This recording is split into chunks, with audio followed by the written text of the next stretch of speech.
Have you ever felt it? That subtle shift, that moment when something in his energy changes and you can't quite explain it, but you feel it in your chest. The texts that once came quickly now arrive hours later. The conversations that used to flow effortlessly now feel shorter, flatter. He still responds, but something is missing. The warmth, the curiosity, the depth, and suddenly your mind starts racing. Did I say too much? Did I move too fast? Is he losing interest? Is he pulling away? If you're dating an avoidant man, this moment can feel like emotional whiplash. One week he's attentive, open, present. The next he feels distant, like he's stepping back just when you were beginning to lean in. And here's the hardest part. The more you feel him creating space, the stronger your urge becomes to close that space, to fix it, to talk about it, to understand it, to secure it. But what if the very instinct that feels natural to you is the exact thing pushing him further away? Before you blame yourself, before you spiral into self-doubt, before you assume you're too much, you need to understand something powerful. When an avoidant man pulls away, it's rarely about a sudden loss of feelings. It's almost always about a surge of internal pressure. And if you don't understand that pressure, you will respond in ways that accidentally confirm his fears. The moment you feel him changing is not random. It usually happens right after emotional closeness increases. Maybe you had a deep conversation. Maybe you spent an intimate weekend together. Maybe you expressed how much you care. For you, closeness feels safe. For him, closeness can trigger vulnerability, and vulnerability for someone wired to avoid emotional dependence can feel dangerous. So he regulates the only way he knows how. He creates distance, not because he doesn't care, but because caring activates something overwhelming inside him. And here's where most women make the first mistake. The second you feel distance, your nervous system goes into alert mode. Your body reads it as potential abandonment. Your mind searches for evidence. You replay conversations. You analyze tone shifts. You watch his social media activity. You tell yourself you're just trying to communicate better, but beneath that is a deeper fear. I don't want to lose him. That fear is human. It doesn't make you weak. It doesn't make you needy. It means connection matters to you. But here's what no one tells you. When you chase clarity from a man who is pulling away to reduce pressure, your pursuit becomes more pressure. And pressure is exactly what he's trying to escape. Avoidant attachment isn't about arrogance. It isn't about cruelty. It's about self-protection. Somewhere in his emotional history, closeness felt overwhelming, engulfing, or unsafe. So his nervous system learned that space equals safety, independence equals stability. Emotional intensity equals threat. So when the relationship deepens, when expectations rise, when feelings become visible, even if they are healthy and normal, his system interprets it as potential loss of autonomy. And instead of saying, "I'm feeling overwhelmed by how close this is getting," he withdraws, because withdrawal feels safer than vulnerability. This is why the shift feels so confusing. He doesn't disappear completely. He doesn't necessarily end things. He just becomes less available, less expressive, less emotionally engaged. And that less triggers your more. More questions, more effort, more analysis, more reassurance seeking. Without realizing it, you step into a dynamic that relationship psychology calls the anxious avoidant cycle. It's one of the most powerful attraction dynamics and one of the most painful. Here's how it works. The more he pulls back, the more you lean in. The more you lean in, the more he feels pressure. The more pressure he feels, the more he pulls back. And suddenly, you're both reacting to each other's fear instead of responding from security. You might tell yourself, if I just show him how much I care, he'll feel safe. But safety for an avoidant man doesn't come from intensity. It comes from space without threat. That doesn't mean you should tolerate emotional unavailability. It means you need to understand the emotional language he speaks. When he creates space, he's not always saying, "I don't want you." Sometimes he's saying, "This feels like more than I know how to handle." And if you misread that signal, you respond in ways that confirm his fear that relationships equal pressure. Think about the last time you felt him pulling away. What did you do? Did you send that extra text just to check in? Did you ask if everything was okay? Did you subtly try to remind him how good things were? Did you initiate deeper conversations to re-establish closeness? None of those actions are wrong. They come from a desire for connection. But to him they can feel like acceleration when he's already pressing the brakes. And that's the painful irony. You are trying to save the connection. He is trying to regulate the connection. And until you understand that difference, you'll keep colliding. When you first start dating an avoidant man, things can feel intense and magnetic. He might pursue you strongly in the beginning. That's because early stages feel safe. There's excitement without expectation. There's closeness without obligation. There's intimacy without long-term emotional responsibility. But as soon as things begin to solidify, as soon as feelings deepen or routines form, his system starts scanning for loss of independence. That's when you notice the subtle shift. He might say he's busy. He might need more alone time. He might seem emotionally flat. He might take longer to respond, and your heart interprets it as rejection. This is where you must pause, because if you react from fear, you will unknowingly reinforce the very cycle you're trying to stop. Dating an avoidant man requires emotional discipline, not silence, not suppression, not pretending you don't care, but emotional steadiness. The reason most relationships with avoidant men collapse isn't because there wasn't chemistry. It's because neither person understood what was being triggered. You felt distance and panicked. He felt closeness and panicked. And panic never creates intimacy. So before we even talk about fixing mistakes, you need to internalize one core truth. His pulling away is about regulation, not necessarily rejection. That doesn't mean you tolerate breadcrumbs. It means you stop personalizing every shift. Because when you personalize it, you respond from insecurity. When you understand it, you respond from power. Imagine the difference between these two energies. Energy 1. Why are you being distant? Did I do something? Are we okay? I just feel like you're pulling away. Energy 2. Calm, steady, centered. You notice the distance. You don't chase it. You continue living your life. You remain warm, but you don't overextend.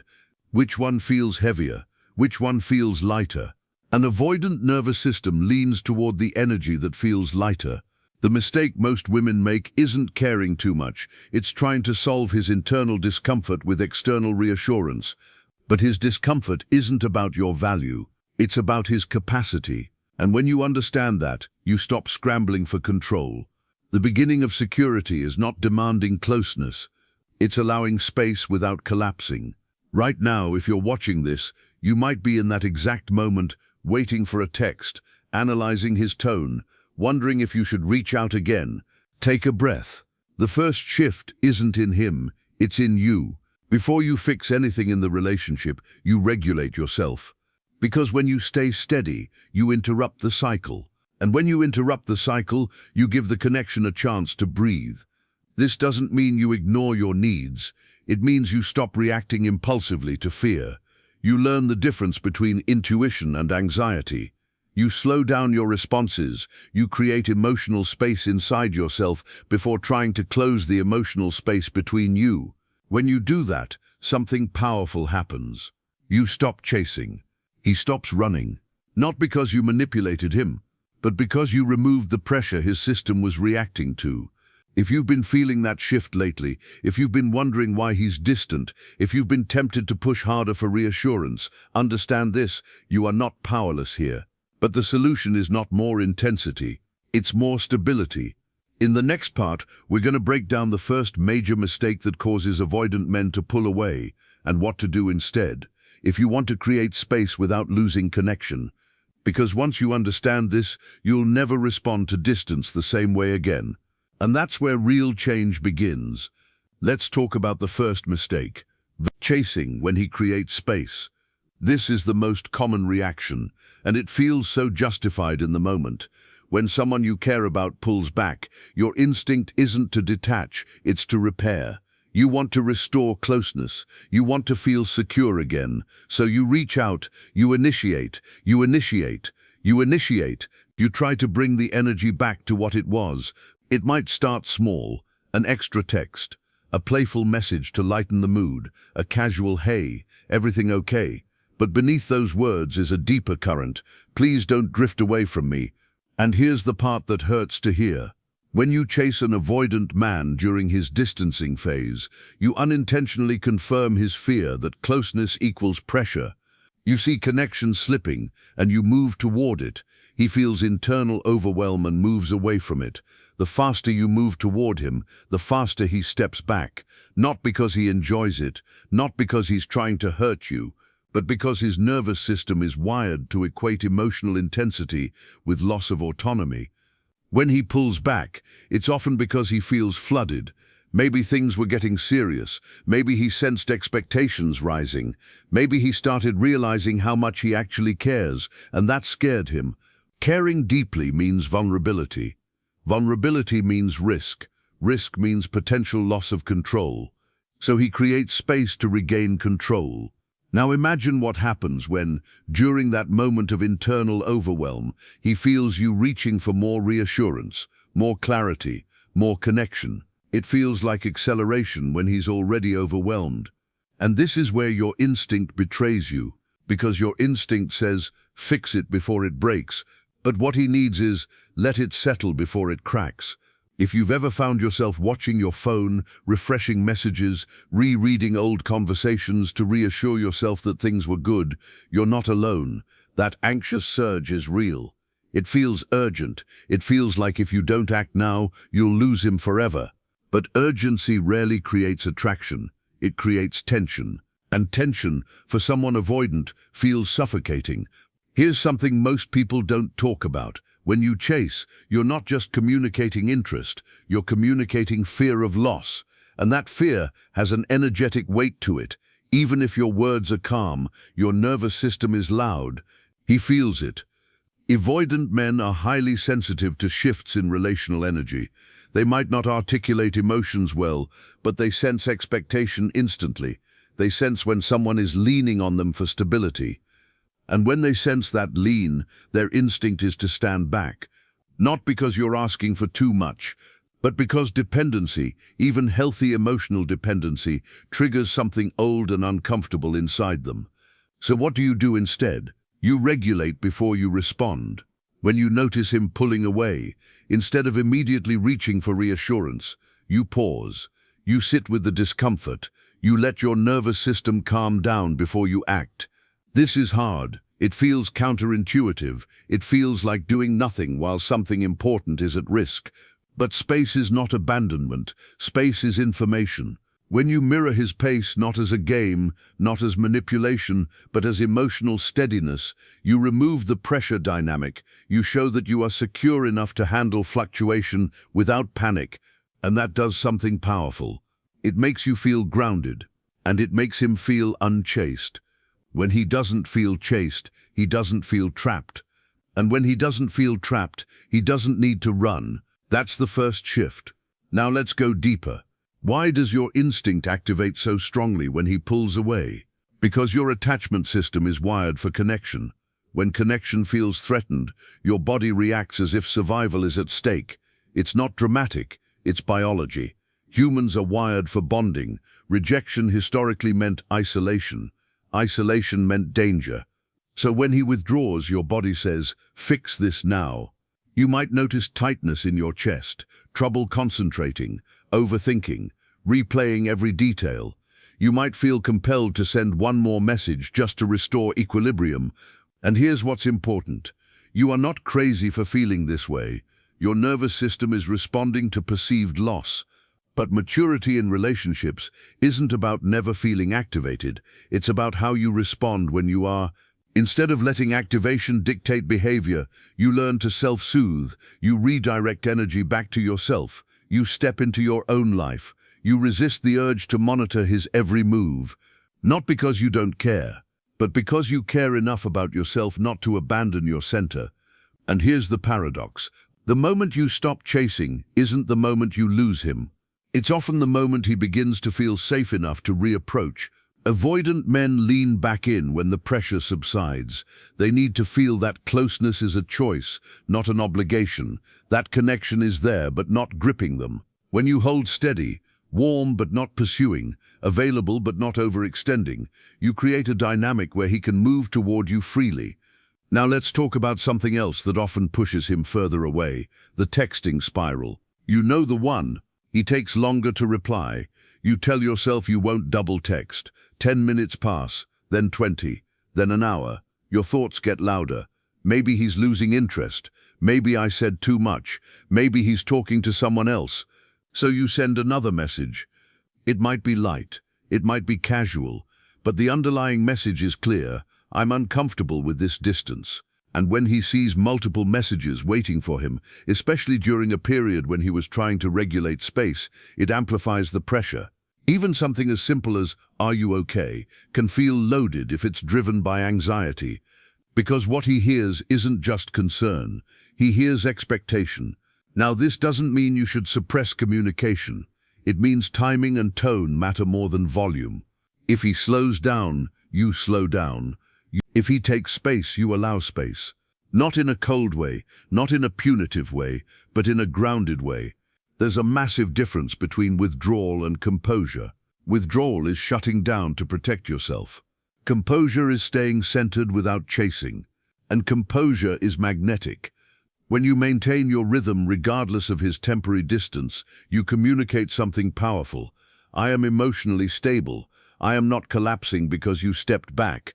That stability changes the entire dynamic. Now let's move into the second mistake that often accelerates his withdrawal, over-explaining your emotions.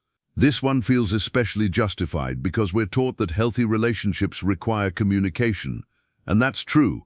But communication delivered from an activated nervous system feels very different than communication delivered from calm presence. When he pulls away, you might feel the urge to sit him down and explain everything you're feeling, to clarify that you just need reassurance, to express that you value connection, to process the shift out loud. But if he is already in a state of overwhelm, that emotional intensity can feel like confrontation, even if your tone is soft. Avoidant men often interpret emotional discussions as criticism, even when no criticism is intended. When you say, "I just feel like you've been distant," what he might hear is, "You're failing at this." And failure is something avoidant systems are highly sensitive to. They would rather retreat than risk being seen as inadequate. So if your vulnerability carries even a hint of urgency, even a subtle undertone of "fix this," he may withdraw further. The difference between vulnerability and pressure is subtle but profound. Vulnerability says, "I care about this connection." Pressure says, "You need to respond to my care right now." One invites openness, antagonites openness bound. The other triggers defense. When you communicate with an avoidant man, brevity and calm are powerful. Instead of long emotional breakdowns, simple statements carry more weight. Not loaded, not layered, not emotionally charged, just clear, and delivered when both of you are regulated. Timing is everything. If he is already distant, that is not the moment for a deep processing conversation. That is the moment for steadiness. Let the emotional temperature cool before attempting to raise intimacy again. Because closeness cannot be forced when someone is in retreat. It has to be re-invited gently. The deeper truth in all of this is that you cannot love someone into security by sacrificing your own. If you overextend, over-explain, over-pursue, you might temporarily restore contact, but you won't restore emotional safety. Real safety for an avoidant man comes from experiencing closeness that does not cost him autonomy, and real safety for you comes from knowing you can tolerate temporary distance without losing yourself. That is strength. That is emotional maturity. And that is how you begin shifting this dynamic from reactive to secure. You don't silence your needs. You stabilize your delivery. You don't disappear. You stop chasing. You don't suppress emotion. You regulate it. Because when you respond instead of react, you create space for him to move toward you voluntarily. And voluntary closeness is the only kind that lasts. In the next part, we're going to explore the third major mistake, the one that silently shifts the power dynamic in the relationship and makes him feel the weight of being your emotional center. And once you understand that shift, you'll realize why reclaiming your independence is not about playing games. It's about restoring attraction at its foundation. And this brings us to the third mistake that quietly changes the entire emotional balance of a relationship with an avoidant man. This mistake doesn't always happen immediately. Sometimes it develops slowly, almost invisibly, as the relationship grows deeper. At first it feels natural, even romantic, but over time it begins to create a pressure neither of you consciously intended. The mistake is making him the emotional center of your world. When you truly like someone, it's easy to start organizing your emotional life around them. You think about them when you wake up. You check your phone throughout the day, hoping to hear from them. Your mood subtly rises and falls depending on the tone of their messages. When things are good between you, everything feels lighter. When things feel distant, everything feels heavier. It doesn't feel like dependency, it feels like caring. But from the outside, and especially from the perspective of someone with avoidant tendencies, this shift can create an invisible weight. Because when he senses that your emotional stability depends on the relationship staying perfectly balanced, he begins to feel responsible for something he's not sure he can maintain. Avoidant men are highly sensitive to perceived expectations. They may not always articulate it, but they can feel when someone's emotional world begins orbiting around them, and when they feel that orbit tightening, something inside them instinctively resists. Not because they don't value you, but because they fear being needed in a way they cannot consistently provide. When someone becomes the center of your emotional stability, the relationship stops feeling light and starts feeling heavy. Suddenly, every text matters more, every silence carries more meaning, every small shift becomes emotionally significant, and even if you never say it out loud, the energy of that importance reaches him. Imagine standing next to someone who quietly relies on you to feel okay.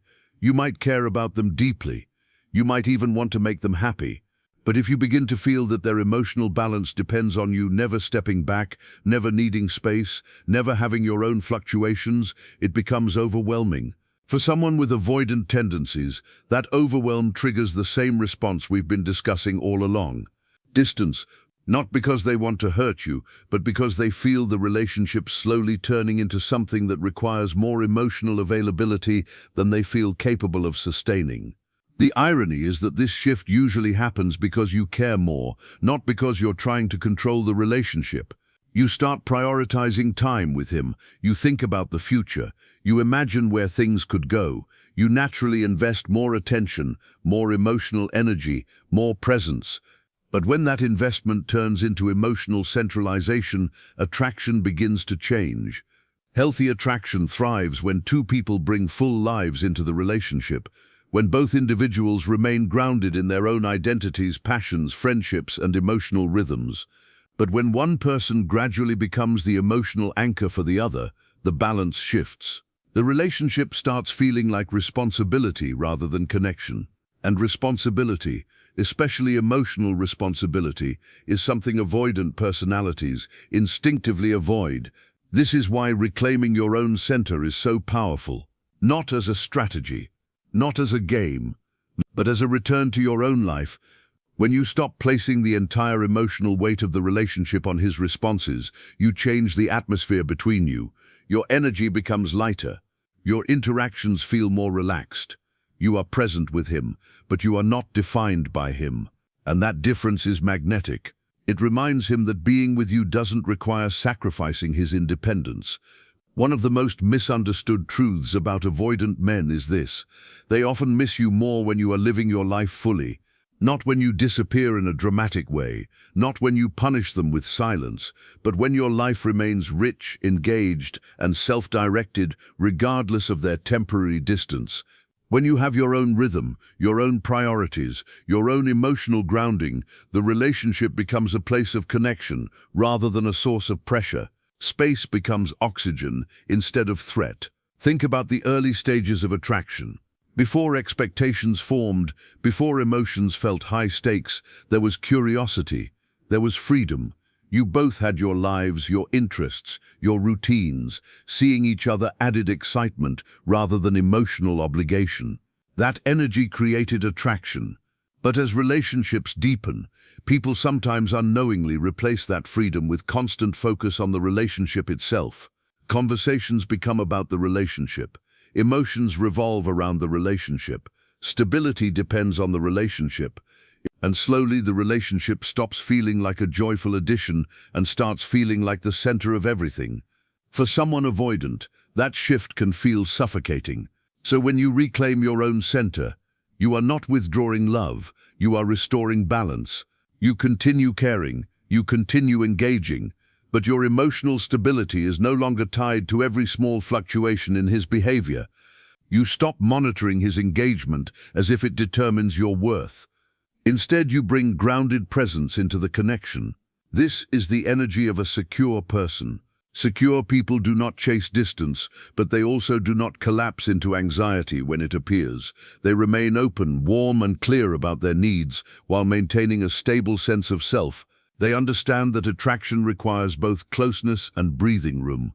And when an avoidant man encounters someone who embodies that stability, something interesting happens. His nervous system relaxes because suddenly the relationship doesn't feel like a test he might fail. It feels like a connection he can approach at his own pace. This doesn't mean he will instantly transform. Avoidant patterns run deep, but it creates the conditions where closeness can grow without triggering constant retreat. And here's something deeply important to understand. Allowing space is not the same as abandoning yourself. You are not ignoring your needs. You are not accepting inconsistency forever. You are simply refusing to participate in the cycle where anxiety chases avoidance. You step out of the chase. And when you step out of that chase, the dynamic shifts. Instead of constantly leaning toward him to stabilize the connection, you stabilize yourself. Your life continues. Your happiness remains multifaceted. Your identity stays intact, and the relationship becomes one meaningful part of your life rather than the center of it. That shift alone can transform the emotional atmosphere between two people, because now when you see him, you are sharing energy rather than seeking it. When you talk to him, you are connecting rather than securing reassurance. When you spend time together, it feels natural instead of weighted with expectation.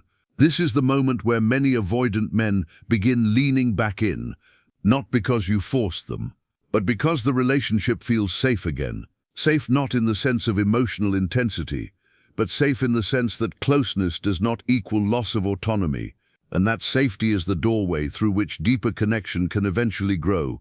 But there is an even deeper truth beneath all of this. You cannot love someone out of avoidance. You can create a safe environment. You can communicate calmly. You can hold your own boundaries with clarity and respect.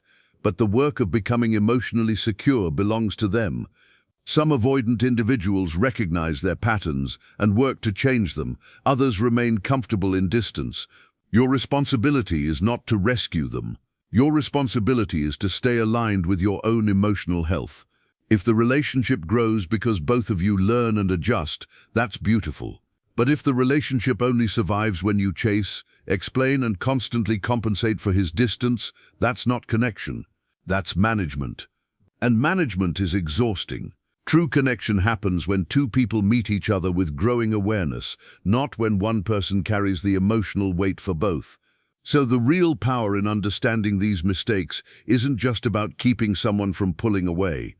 It's about discovering how to remain steady regardless of someone else's fluctuations. When you do that, something remarkable happens. You stop trying to control the outcome, and you start experiencing the relationship from a place of genuine choice. You choose to stay because the connection is mutual. You choose to step back if the effort becomes one-sided. You choose to maintain your dignity and emotional stability no matter what direction the relationship takes. That is what secure energy looks like. And secure energy is incredibly attractive. In the next part, we're going to explore the deeper truth most people avoid confronting. Sometimes an avoidant man pulling away isn't just about needing space. Sometimes it's information about the future of the relationship. Learning how to recognize that difference might be the most empowering step of all. Because there is a difficult truth that many people avoid facing when they are emotionally invested in someone who pulls away. Sometimes distance is temporary regulation. Sometimes it is a deeper signal about compatibility, readiness, or emotional capacity. And the painful part is that in the moment, those two things can look almost identical. When someone you care about begins to withdraw, your first instinct is often to assume that if you just respond the right way, everything will return to how it felt before. You think if you are patient enough, calm enough, understanding enough, eventually the closeness will stabilize, and sometimes that does happen. Sometimes someone who has avoidant tendencies learns that the connection is safe. They realize they can move closer without losing themselves. They begin to open slowly, step by step. But there are also times when distance keeps repeating itself in the same pattern. Closeness, followed by withdrawal. Warmth, followed by emotional disappearance. Moments of connection, followed by long stretches of uncertainty. When that cycle repeats again and again without growth, the distance stops being a temporary reaction and starts becoming information about what the relationship can realistically offer. One of the hardest things to accept when you care deeply about someone is that love alone does not create emotional readiness. Someone can enjoy your presence, value your companionship, even feel genuine affection for you, and still not be capable of the level of emotional consistency a healthy relationship requires. That truth can be heartbreaking, because it challenges the belief that if you just love well enough, communicate clearly enough, or give enough space, the relationship will naturally evolve into something secure. But emotional availability is not something you can create for another person. It is something they must develop within themselves. This is where discernment becomes essential. Discernment is different from fear. Fear says, I'm going to lose him. Discernment says, let me observe the pattern honestly. When someone pulls away once or twice during moments of vulnerability, that can be part of a normal avoidant pattern. But when distance becomes the dominant rhythm of the relationship, when you constantly feel unsure where you stand, when clarity always feels just out of reach, that's no longer just about attachment style. That's about the relationship itself. So how do you tell the difference between someone who is simply regulating their emotions and someone who is slowly drifting out of the relationship? The first clue is consistency over time. Someone who is temporarily overwhelmed by closeness usually reconnects after space. They may pull back for a few days, but eventually they lean back in, conversations resume, plans continue, the emotional tone returns to warmth. But when someone is truly disengaging, the pattern changes. Distance becomes longer, communication becomes more minimal, effort becomes inconsistent, and the moments of connection start feeling rare instead of natural. The second clue is responsiveness. Even avoidant individuals who care about the relationship will respond to calm, respectful communication. They might need time, but they will eventually acknowledge your feelings and show some willingness to meet you halfway. When someone repeatedly avoids any form of emotional conversation, dismisses your needs, or becomes defensive whenever the relationship is discussed, that may indicate they are not ready to participate in the kind of connection you want. And the third clue is growth. Relationships that have real potential evolve over time. Even if someone struggles with vulnerability, you will usually see small signs of progress. Maybe they open up a little more. Maybe they begin initiating contact more often. Maybe they start acknowledging their own patterns. Growth doesn't have to be dramatic, but it should exist. Without growth, the relationship stays locked in the same emotional loop. And here is the most important part of all. Your worth is not determined by whether someone chooses to grow. If someone continues pulling away even after you've approached the relationship with calmness, respect, and emotional stability, that doesn't mean you weren't enough. It means the connection required something they were not prepared to give. Understanding that truth protects you from one of the most damaging patterns people fall into when dating avoidant partners, trying to earn emotional availability. When you start believing that if you just behave perfectly, he will finally stay close, you unknowingly abandon your own needs in the process. You tolerate uncertainty longer than you should. You accept inconsistency, hoping it will eventually stabilize. You silence parts of yourself to avoid triggering distance. And slowly the relationship becomes about maintaining connection rather than experiencing it. But healthy relationships are not built on emotional tightropes. They are built on mutual willingness. That is why the mindset of a secure woman is so powerful. A secure woman does not chase closeness, but she also does not settle for emotional ambiguity.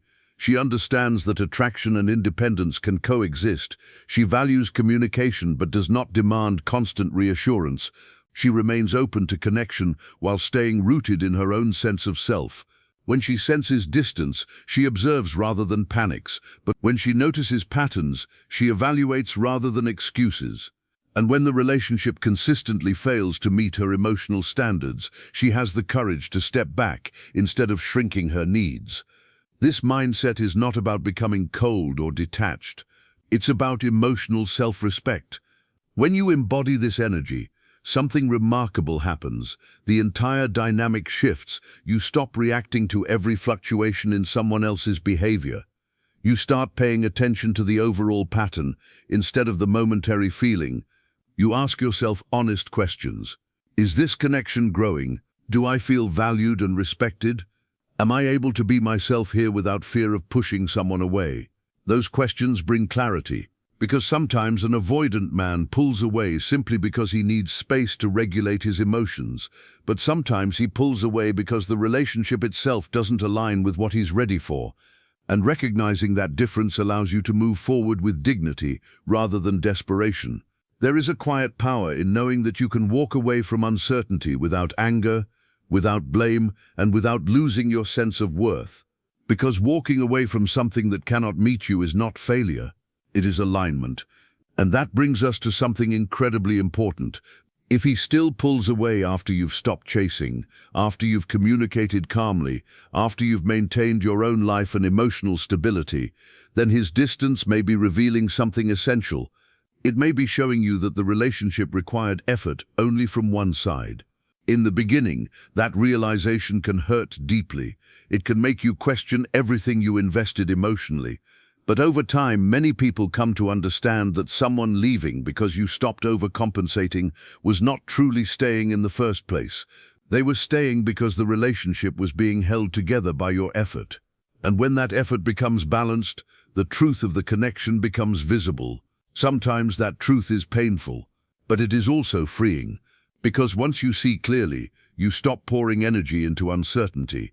You redirect that energy back into your own growth, your own happiness, your own future. And the beautiful irony is this.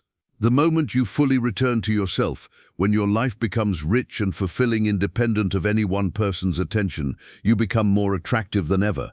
Not because you're trying to prove something, but because confidence, emotional stability, and self-respect create a presence that naturally draws the right people closer. People who value connection, people who communicate, people who lean toward intimacy instead of constantly running from it.